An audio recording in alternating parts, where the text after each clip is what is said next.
ओम श्री गुरवे नमः। ओम शांति शांति शांति। प्रणाम भगवान। श्री गीता रस रत्नाकर जो व्याख्या है गीता की स्वामी श्री अखंडानंद जी सरस्वती महाराज द्वारा, इसमें पेज नंबर 478 पर बहुत ही एक सुंदर रहस्य के बारे में प्रकाश डाला है स्वामी जी ने, जिसका शीर्षक है सबसे बड़ी बेवकूफ़ी।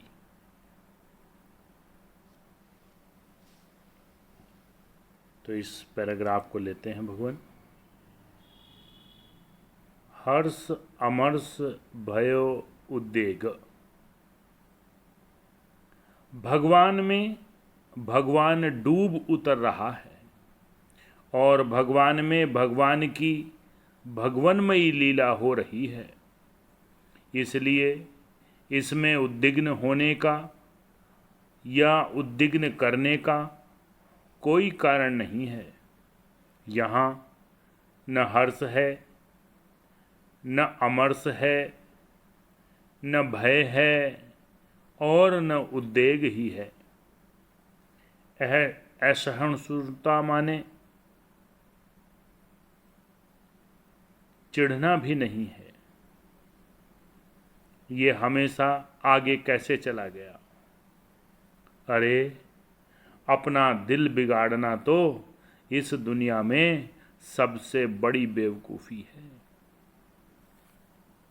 तो सबसे बड़ी बेवकूफ़ी क्या बताई स्वामी जी ने कि अपने दिल को इस संसार की किसी वस्तु के लिए, किसी अपने उद्देश्य के लिए अपने दिल को बिगाड़ लेना, यह सबसे बड़ी बेवकूफ़ी है। इस झूठ में, इस माया में जो है ही नहीं, उसके किसी एक समस्या को लेकर अपने दिल को बिगाड़ लेना, यह सबसे बड़ी बेवकूफ़ी है। अब आगे स्वामी जी लिखते हैं, मैंने एक बार बहुत विचार किया कि बेवकूफ़ी की सबसे बड़ी पहचान क्या हो सकती है। अंत में इस निर्णय पर पहुंचा कि खुद ऐसे भाव की कल्पना कर लेना जिससे अपने दिल में जलन हो, सबसे बड़ी बेवकूफ़ी है। अपने दिल में आग लगाना तो ऐसा ही है जैसा अपने घर में आग लगा लेना। इस पर स्वामी जी ने एक उदाहरण भी पेश किया है जो इस प्रकार है। एक स्त्री थी, उसने हीरे की एक अंगूठी बनवाई। वह चाहती थी कि गांव के लोग देखें और कहें कि यह तो बढ़िया अंगूठी है, तुमने कब बनवाई, कैसे बनवाई, लेकिन किसी ने उससे पूछा ही नहीं। दुखी होकर उसने रात को अपनी झोपड़ी में आग लगा दी और बोली कि अब इस गांव में रहकर मैं क्या करूंगी, जहां इतनी बढ़िया अंगूठी के बारे में कोई पूछता ही नहीं। इसी बात से अपना दिल बिगाड़ लिया। जब उसकी झोपड़ी जलने लगी, अपनी झोपड़ी में आग लगा ली। जब उसकी झोपड़ी जलने लगी तब लोग आग बुझाने के लिए इकट्ठा हुए और देखा उसके हाथ में चमाचम हीरा चमक रहा है। लोग बोले कि अरे यह हीरे की अंगूठी तुमने कब बनवाई, कब पहनी। बोली कि हे राम, अगर तुम लोग यह बात कल पूछ लेते तो मैं अपनी कुटिया काहे को जलाती रे। बहुत ही सुंदर एग्जाम्पल दिया है। ऐसा होता है संसार में।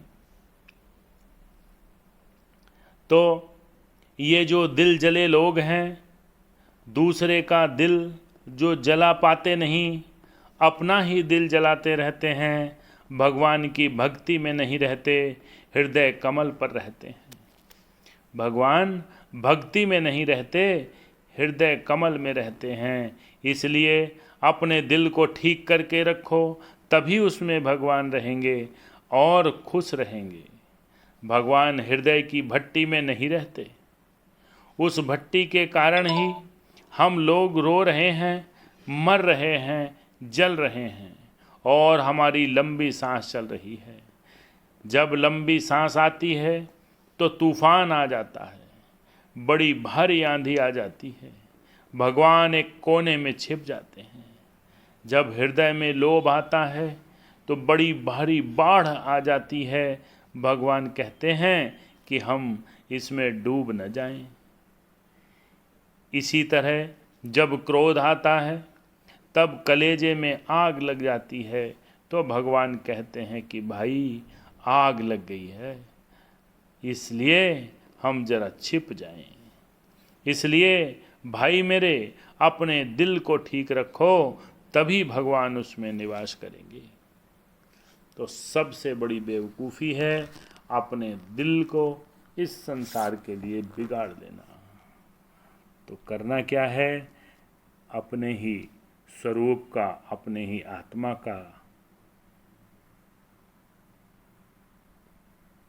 श्रवण, उसका सत्संग, उसका श्रवण, उसका मनन और उसी के निधिध्यासन में अपने जीवन को लगा दे, तो वह घटना घट सकती है कि हमेशा आपका दिल प्रसन्न रहेगा, कभी दिल आपका बिगड़ेगा नहीं। इस दिल में यदि संसार होगा तो आपका दिल बिगड़ेगा।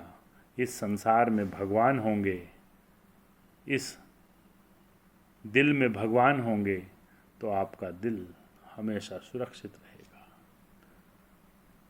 ओम शांति शांति शांति।